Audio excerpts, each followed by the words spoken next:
অনেক বাবা মা তাদের সন্তানের পড়াশোনার প্রতি অনেক বেশি প্রত্যাশা করেন, কিন্তু তারা কখনো কখনো ভুলে যায় তাদের সন্তানের এই প্রত্যাশা পূরণ করতে গেলে তাদের মানসিক অবস্থা পরে ঠিক কেমন প্রভাব পড়ে।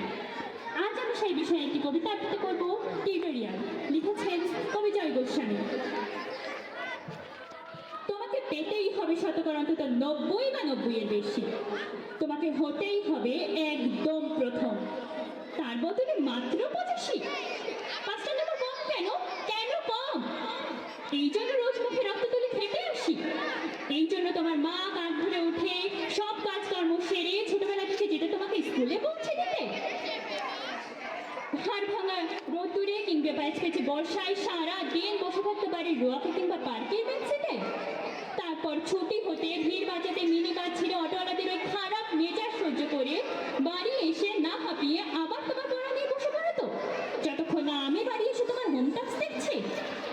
তারপর আঁচলে মুখ মুছে ঢুকতে গিয়ে ভ্যাবসা রান্না করে। এই জন্য হাড় ভাঙা ওভার টাইম করে তোমার জন্য আনতে রাখতাম। মোটা মাইনে, ভদ্রতার চা জল খাবার, হপ্তায় 3 দিন, তাতে কত খরচা হয় রেস্টে? বুদ্ধি আছে সে হিসেব করবার? শুধু ছোটবেলা না, এখনো যে টিউটোরিয়ালে পাঠিয়েছি, জানিস না কিরকম খরচাপাতি তার? ওখানে একবার ঢুকলে সবার প্রথম হয়, প্রথম প্রথম, কারো অধিকার নেই দ্বিতীয় হওয়ার। রোজে যাস, দেখিস না কত সব বড় বড় বাড়িও পাড়ায়, কত সব গাড়ি আসে, কত সব গাড়ি করে বাবা মারা ছেলে মেয়ে নিতে যায়। আর ওই গাড়ির পাশে পাশে না, পিছনে ওই অন্ধকারে রোজ দাঁড়াতে দেখিস না নিজের বাবাকে? হাতে অফিসের ব্যাগ, গোপন টিফিন বাক্স, ভীমো জামা, ভাঙা মুখ, দেখতে পাস না? মুখ কোথায় থাকে? ওই মেয়েগুলোর দিকে যারা তোর সঙ্গে পড়তে আসে। ওরা তোকে পাত্তা দেবে? ভুলেও ভাবিস না। ওরা কত বড় লোক।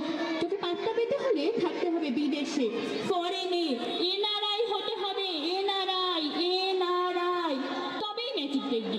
কবি সাহিত্য থেকে মন্ত্রী অব্দি এক ডাকে চেনে। আমাদেরও নিয়ে যাবি, তোর মাকে আমাকে মাঝে মাঝে রাখবি নিজের কাছে এনে। তার জন্য প্রথম হওয়া দরকার প্রথমে, তাহলেই ছবি চাপবে খবর কাগজ, আরও দরজা খুলে যাবে।